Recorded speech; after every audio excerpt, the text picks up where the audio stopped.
Hello again.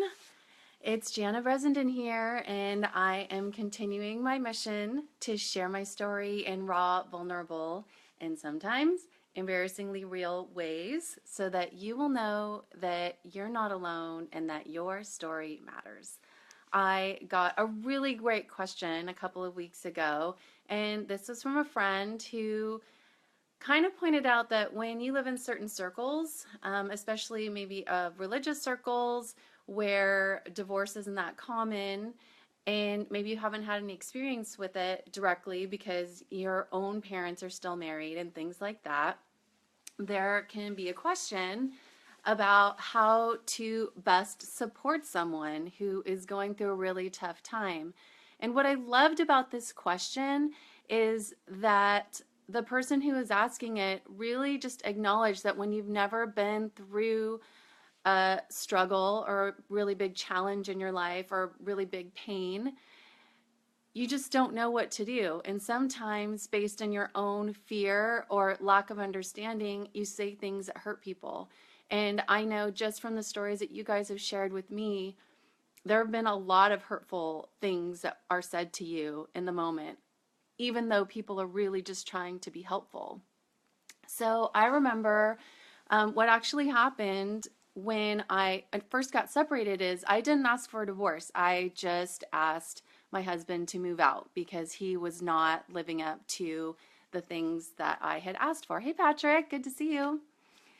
So, what I had decided in order to kind of honor my ideas about marriage and divorce was that I was just going to live as a separated person and kind of continue on my life with my life all by myself.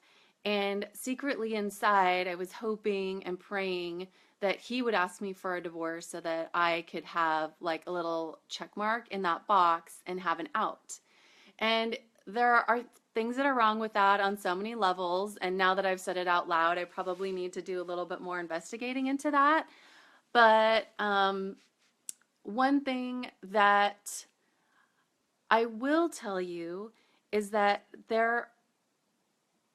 because nobody's talking about how much it hurts and what to do, people just they don't know. Even those of you who have shared some of your stories with me about broken relationships and things like that, really the main thing I hear is, I don't want to talk about it, or I don't know what to say. But if we don't stand up and talk about it, if we don't share what's going on behind the curtains, then no one will know how to walk in our shoes, because that's really what this takes. If you're going to be walking with someone who's struggling or who is going through a really difficult time,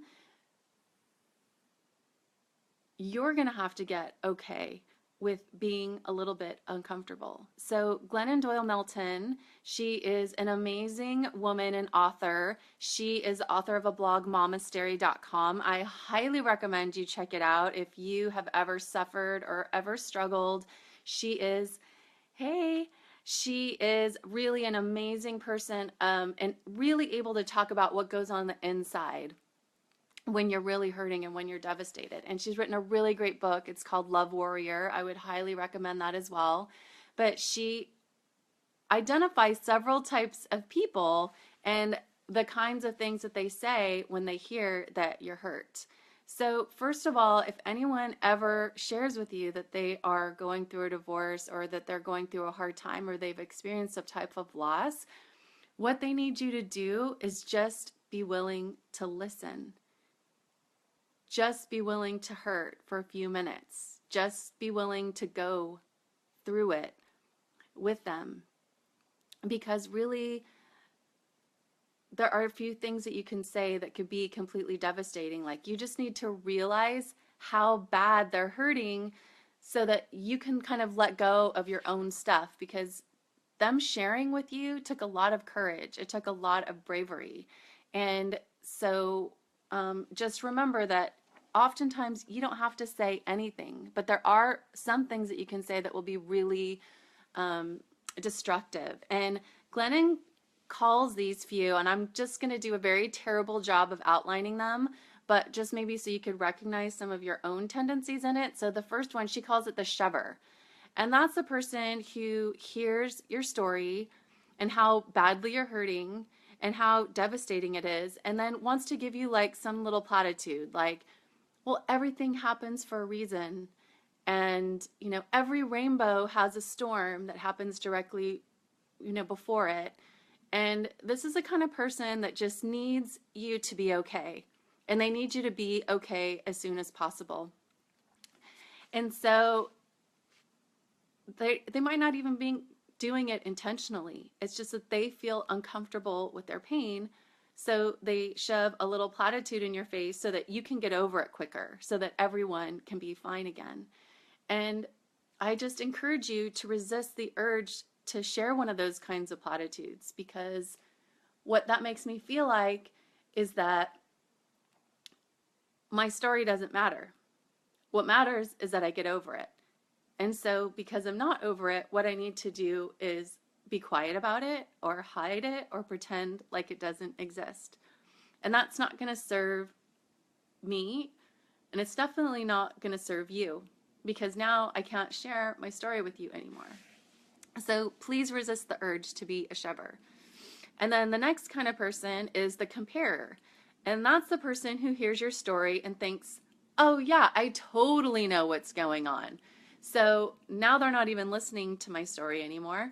Now they want to tell me about their cousin who got a divorce, or they want to tell me about this bad relationship they had in the past.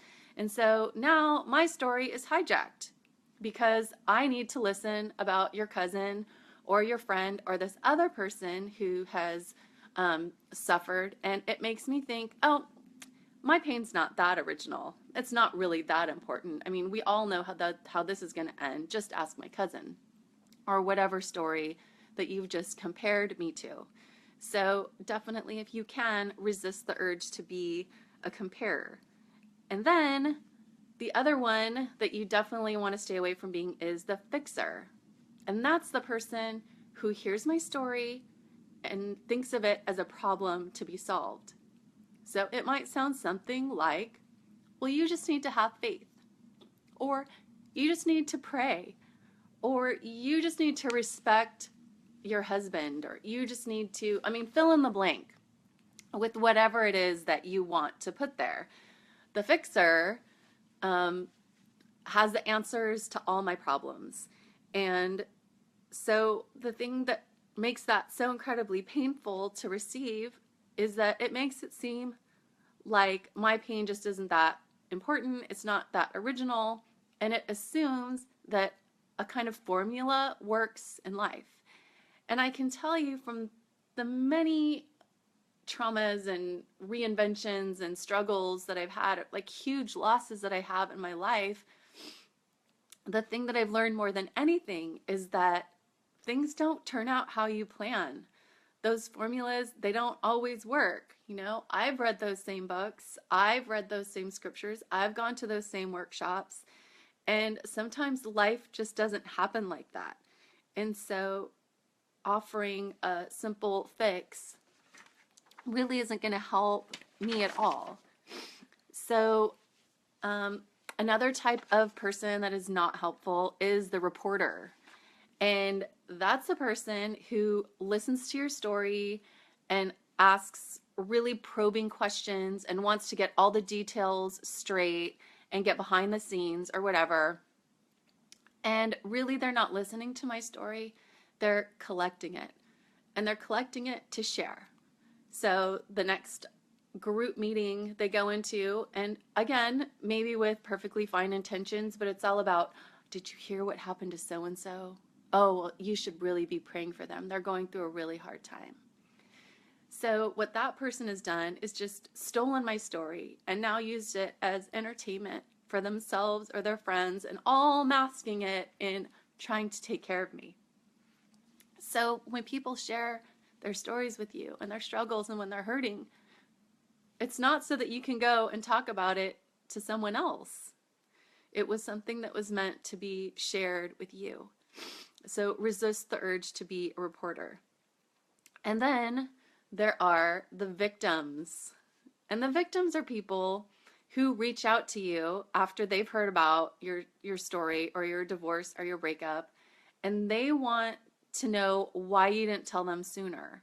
I mean, I thought we were close. I didn't want to have to find out from so and so. I can't believe you didn't reach out to me. And so they've taken my story and my pain and they've just switched it around and made it all about them and how hurt they are. So another one that Glennon talks about is the, I forget what she calls it, but it's basically like about people who want to tell you that they have God's definitive answer on whatever it is that's happened to you. And I just didn't even want to go there because I thought that would open a whole entire can of worms.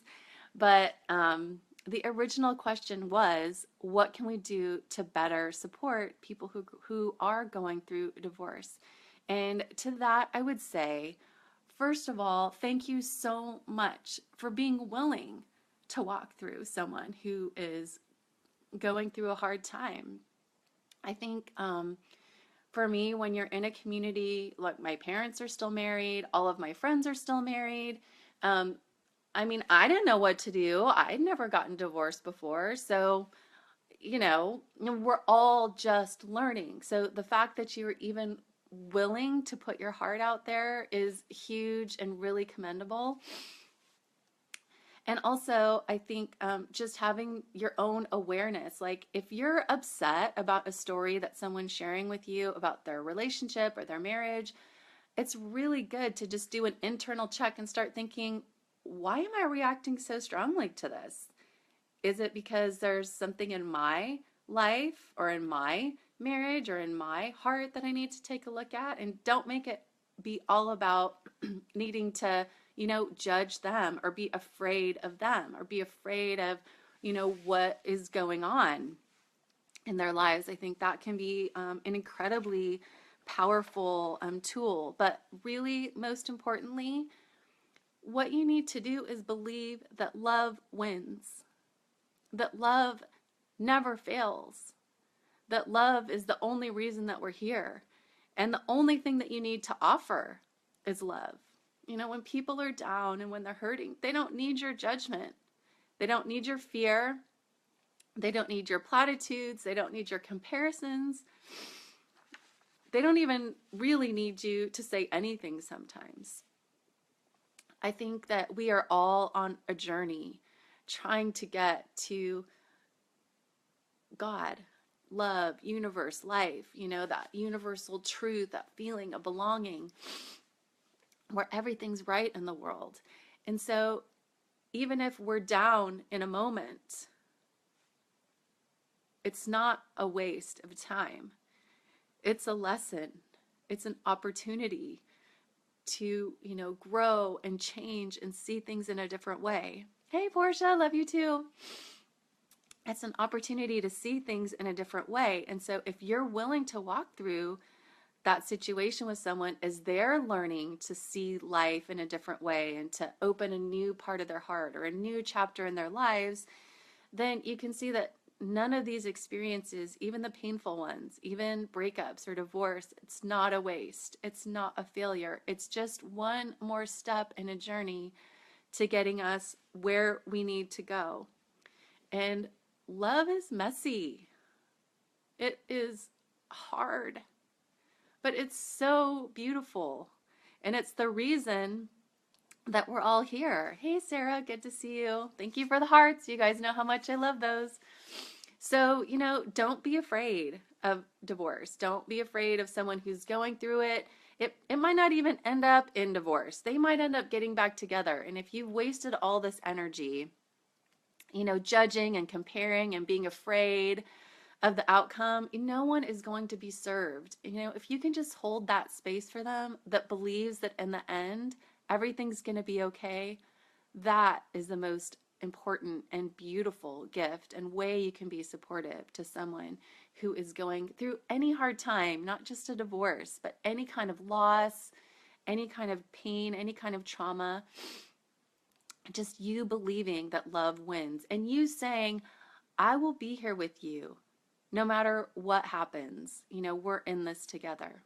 So I hope this has helped some of you and given you an idea of things that will help as we are all traversing through life, because you know what? Life just happens. So it's not you today, it's your friend.